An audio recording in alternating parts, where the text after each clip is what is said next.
실상묘고연화경 지난번에 이어서 설하도록 하겠습니다. 만일 사람이 부지런히 항상 자비심을 닦되 신명을 아끼지 않거든 가히 설할지니라. 부처님의 마음을 닮으려고 하고 또 자기 자신의 목숨보다 부처님이 이 세상에 나오신 목적으로 설하신 묘법연화경을 더 존귀하게 생각을 하고 받드는 사람에게, 이 같은 사람에게 이 법을, 즉 묘법연화경을 설하라고 하신 것입니다. 그런 사람이 아니면 반드시 이 묘법연화경을 의심하고 비방하기 때문에 설하지 말 것을 당부하신 것입니다. 이 묘법연화경이 일체 중생 모두가 구원받을 수 있는 법이라는 것을 바르게 전달하는 것이 중요한데, 한간에는 법화경이 묘법이다라고 한다든가 법화경이 묘법이 아니라고 한다든가 하는 것은 참 말이 이상한 말이 되겠습니다. 이 묘법연화경의 준말이 법화경입니다. 이것을 바르게 알았으면 합니다. 자비심이라는 것은요, 사물을 분별하지 못하는 사람이나 생각이 부족한 사람을 불쌍하게 생각하는 부처님의 마음입니다. 또 공경이라는 것은 이 사람을 존경할 줄 알고 받드는 일이 되겠습니다. 그래서 아래 위를 분별해야 한다는 뜻이 되겠죠. 어리석어서, 즉 말하자면 어리석다는 것은 법을 분별하지 못하는 것이죠. 이 부처님의 법을 바르게 분별하지 못하는 사람은 부처님의 도를 닦고자 하는 마음이 없는 사람이고, 다른 사람으로부터 공양받고 존경받고자 하는 마음뿐이기 때문에 이러한 사람은 아상이 높아서 스스로 모든 것을 깨달았다고 생각하는 거만한 마음 때문에 설하지 말라고 하신 것입니다. 또 혼자서 조용히 불도를 생각하고 있는 사람에게는 설하고 법을 분별하지 못하는 어리석은 자에게는 설하지 말라는 뜻이 되겠습니다. 사리부라. 또 사람이 악한 지식을 버리고 착한 벗을 친근함을 보거든 이 같은 사람에게 가히 설할지니라. 이게 무슨 뜻이냐 하면요, 부처님은 이 사바세계에서 중생을 구원하기 위해서 50년 설법 중에서 설하신 유언의 가르침이 있습니다. 이 유언의 가르침이 곧 열반경입니다. 이 열반경에서 설하시기를 무서운 코끼리를 만나서 밟혀 죽는 한이 있더라도 악지식, 즉 악지식이라고 하는 사견을 설하는 자를 말합니다. 악지식은 만나지 말라고 당부하신 것입니다. 조금 전에도 이야기했지만 악지식이라고 하는 것은 사견인데, 이 사견으로 인해서 중생을 악도에 떨어지게 되는 것을 경계하신 가르침입니다. 그래서 악한 지식을 가진 사람을 따르지 말고 이 묘법연화경을 믿고 받드는 사람은 착한 사람이기 때문에 이런 사람에게 설하라고 하신 것입니다. 만일 불자가 계행을 가지되 맑고 깨끗함이 밝은 구슬과 같이 하여 대성경을 구하거든 이 같은 사람에게 가히 설할지니라. 만일 사람이 성내는 일이 없고 올바르며 부드러워서 항상 일체 중생을 불쌍히 여기며 모든 부처님을 공경하거든 이 같은 사람에게 가히 설할지니라. 이 뜻은요, 자신을 지킬 줄 아는 사람은 밖으로 나타내지 않고 마음속으로 자신이 행해야 할 것을 바르게 알고 있는 사람이기 때문에 자신을 지킬 줄 아는 것이 됩니다. 이 묘법연화경을 지니게 되는 것은 곧 계를 지키는 것과 같다고 견보타품 제11에서 설하신 가르침이 있습니다. 계행이 맑고 깨끗하다는 뜻은 이 묘법연화경을 바르게 이해하게 되면 나쁜 짓을 하고 싶어도 할 수가 없기 때문에 이 묘법연화경을 수리하면 밝은 구슬과 같이 된다는 뜻입니다. 이런 사람을 두고 불자로서 보살의 근기가 된다라고 하는 것입니다. 또 불자가 있어 대중 가운데서 청정한 마음으로 가지가지 인연과 비유의 말로 법을 설하되 걸림이 없거든 이 같은 사람에게 가히 설할지니라. 이 뜻은요, 바른 법을 가지고 자기 스스로 수행을 바르게 하면서 다른 사람을 구원하고자 하는 사람에게 설하라 하는 뜻이 됩니다.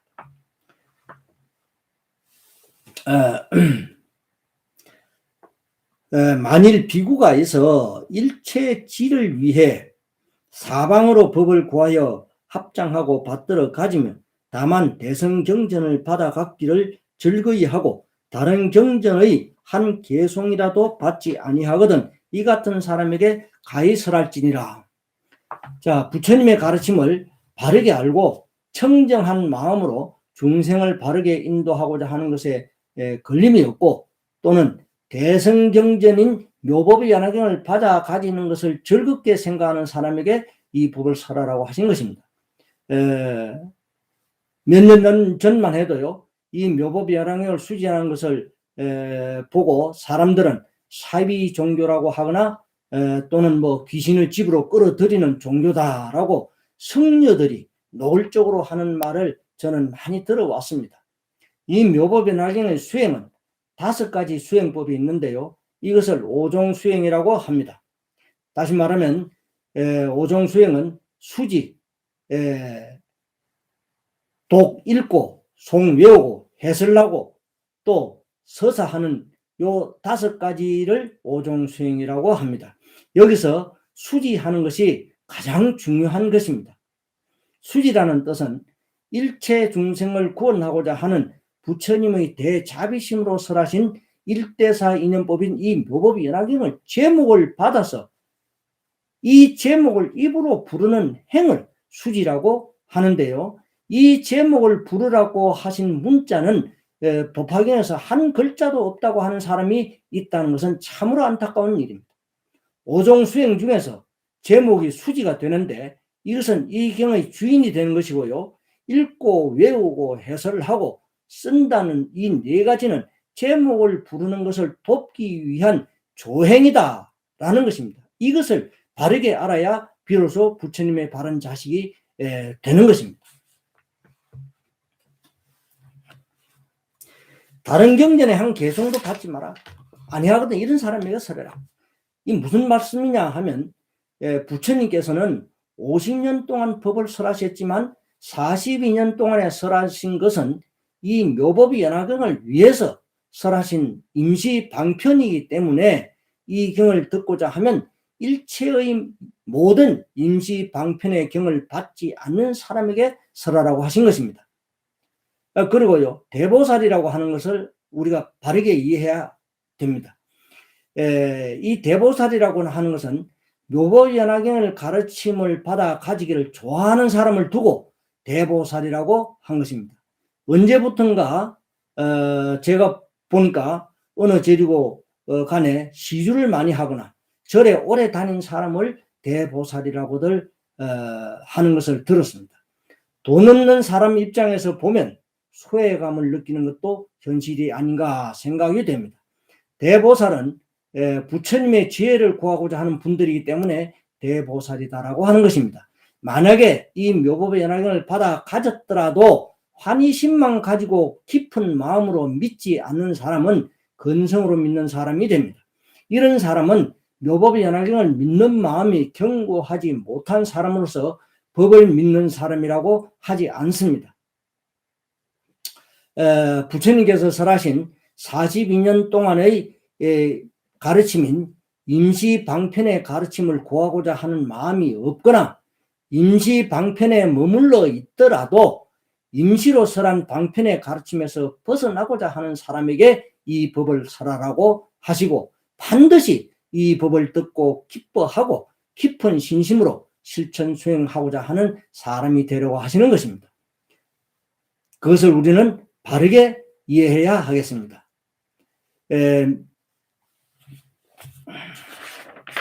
이 묘법연화경은 그야말로 우리 일체 중생들을 구원하고자 하시는 부처님의 대자비심에서 설하신 것임을 바르게 알아야 합니다. 열반경 제15에서요 설하신 것이 있습니다. 원컨대 모든 중생이 하나같이 모두 열애 출세의 문자를 수지하라라고 하셨습니다. 열애 출세의 문자를 수지하라고 하신 것은 그야말로 묘법의 연화경을 두고 하신 말씀입니다.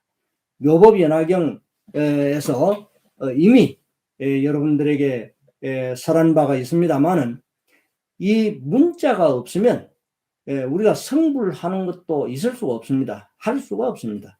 우리가 말과 행동과 생각하고 있는 이 모든 것이 다 문자입니다. 그래서 부처님이 설하신 이 가르침을 아니고서는 성불할 수가 없다. 그래서 열애 출세의 문자를 수지하라고 하신 것입니다. 또 상법 결의경에서 설한 것이 있는데요. 문자에 의하는 고로 중생을 제도하고 깨달음을 얻는다고 하셨습니다. 불자들은 어디에 마음을 둬야 할 것인가를 바르게 분별해야 되겠습니다. 문자에 의하는 고로 중생을 제도하고 깨달음을 얻는다. 문자가 없으면 어떻게 불자들을 이끌어 나가겠습니까? 무엇으로 부처님의 가르침을 표현하겠습니까? 이 문자가 없이는 결코 성불할 수도 또는 제도할 수도 없습니다. 이런 부처님의 가르침을 우리는 깊이 생각해야 합니다. 그래서 옳고 그름이 무엇인가 하는 것을 바르게 우리가 이해해야 하겠습니다. 부처님께서 스승으로 삼는 것이 무엇인가라고 열반경 사상품에서 설하신 것이 있습니다. 가서봐 열애가 스승으로 삼는 것은 법이니라. 그러므로 공경 공양하느니라 라고 하셨습니다. 부처님께서 공양 공경한다 하면서 오직 묘법 연화경을 지칭하신 것임을 우리가 바르게 알아야 합니다. 그런데 이 묘법 연화경의 뜻을 이해하지 못한다면 말하자면 부처님께서 어디에다가 공경 공양하는가 하는 것도 모르기 때문에 임시 방편에만 집착을 해 있다라고 볼 수가 있는 것입니다. 그런데요, 이러한 내용들이 우리는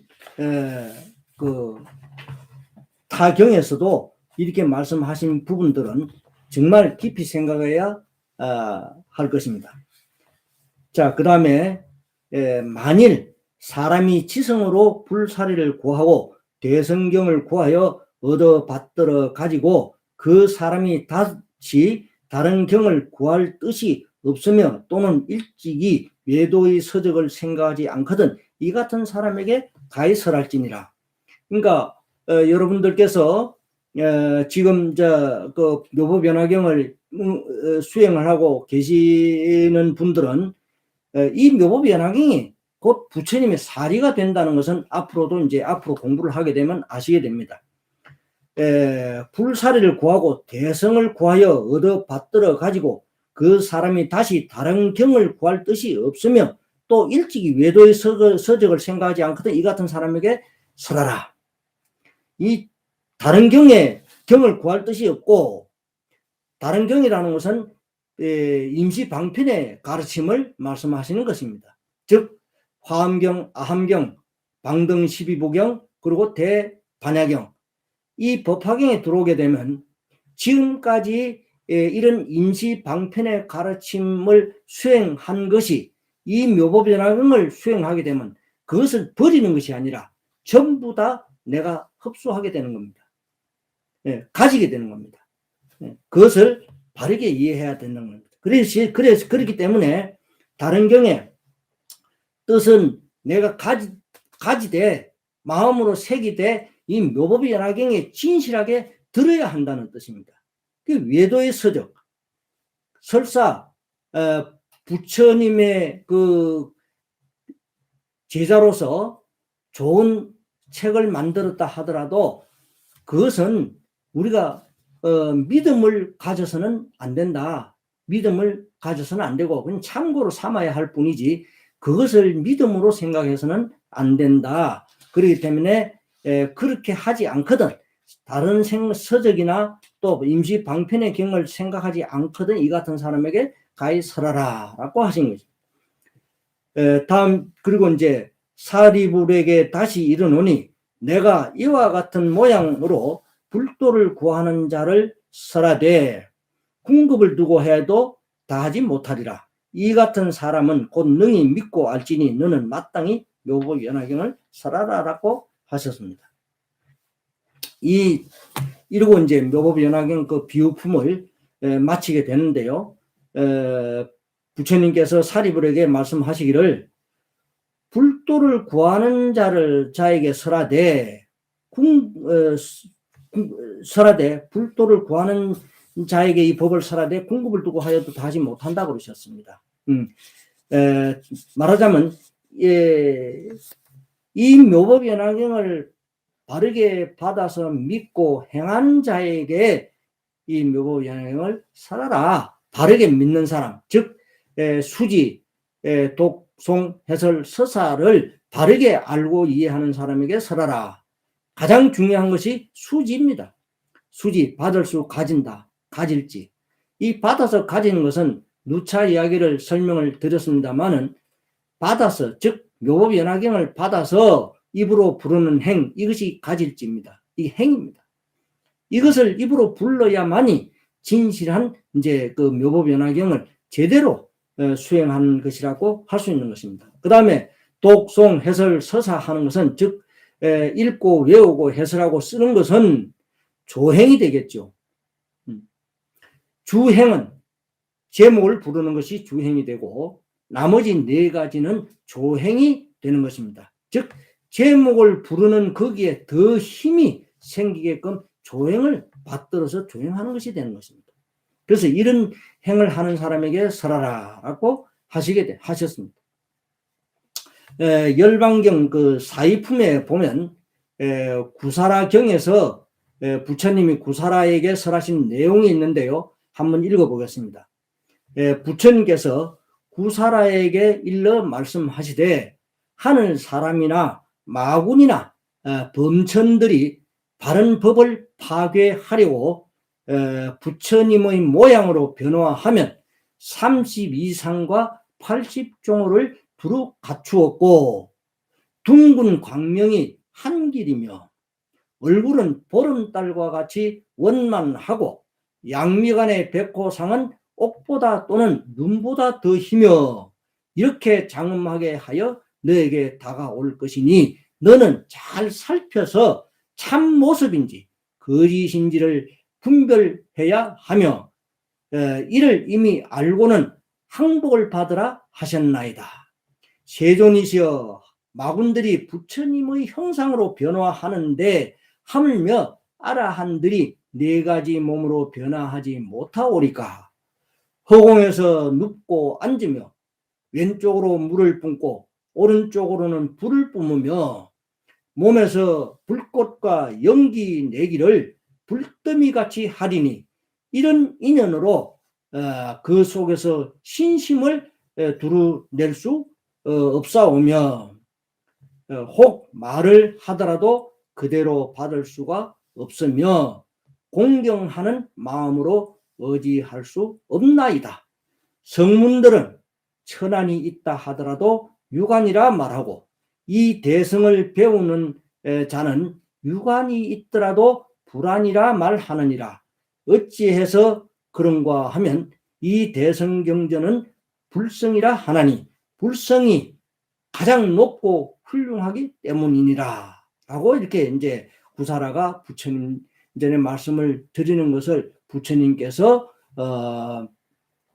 이제 그 말씀을 구사라의 말을 듣고 부처님께서 하시는 말씀이 성문들은 천안이 있다 하더라도 유관이라 말하고 이 대성을 배우는 자는 유관이 있더라도 불안이라 한다. 어째서 그런가 하면 대성경전은 불성이라 하나니 불성이 가장 높고 훌륭하기 때문이다라고 하신 것입니다. 이 뜻은 이 묘법이 연화경을 수지하는 사람은 사람의 눈이라 하더라도 불안을 가졌다고 한다는 뜻으로서 이 묘법이 연화경이 가장 높고 훌륭한 설법임을 나타낸 것입니다. 불자 여러분들은 부처님의 가르침을 바르게 이해하는 것이 가장 중요하다 하는 것을 인식하시고 아무쪼록 임시방편으로 설하신 가르침에 집착하고 있지 않는가 스스로를 잘 살펴보시기 바랍니다. 제가 설화를 비유품을 마치면서 설화 하나를 들려드리겠습니다. 도생스님이라는 분이 호사라는 절에서 세상 등지고 이 법화경을 독송했다고 합니다. 반당에서 독송하고 있는데 꼰 한 마리가 매일 와서 듣고 있었다고 합니다. 하루는 도생스님이 보니까 꽁이 보이질 않아요. 그래서 도생스님은 걱정을 하고 있었는데 그날 밤 도생스님이 꿈을 꾸기를 꽁이 나타나가지고 말을 하는데 어떻게 말을 하냐 하면 저는 스님의 묘법연화경 독송을 들은 공덕으로서 마침내 착하고 선한 행동에 대한 과보인 선보를 얻어가지고 아무개 집의 아들로 태어났으니 몇 해 후에는 다시 와서 스님을 시봉하겠습니다 하고는 호련히 사라지는 꿈을 꿨다고 합니다. 다음 날 스님이 꿈을 확인하기 위해서 마을에 내려가 가지고 알아보니까 정말 그 꽁이 꿈에서 말한 대로 그 집의 아들이 태어났다는 것입니다. 그리고는 아이는 몇 년 후에 그 절에 와서 동자로 출가를 했는데 그만 그 아이는 얼마 지나지 않아 가지고 죽어서 죽게 됩니다. 그래서 그 스님이 양지 바른 곳에 묻어 주었다고 합니다. 며칠이 지난 어느 날 그 무덤의 주변이 아주 빛이 찬란한 빛이 주변을 비추고 있어서 마을 사람까지 와서 보니까 정말 희고하거든요. 그래서 마을 사람들이 그 무덤을 파서 보니까 혀만 남아 있는데 그 혀가 연꽃으로 변해서 푸른 빛이 나고 있었다는 것입니다. 사람들은 그것에다가 탑을 세워주고 후일 절을 세워서 이름을 반당사라고 지었다고 하는 설화가 있습니다. 이 묘법연화경을 듣기만 한 공덕이 얼마나 큰가 하는 것을 나타낸 설화이기도 한 것입니다. 지금도 도생스님이 법을 묘법연화경을 설하던 곳에 강대석이 그대로 남아있다고 합니다. 이런 설화를 보더라도 이 묘법연화경의 위대함이 잘 나타나 있다고 볼 수 있겠습니다. 이것으로서 비유품 제3은 마치도록 하겠습니다. 다음부터는 신해품 제4를 설하도록 하겠습니다. 실상묘법연화경.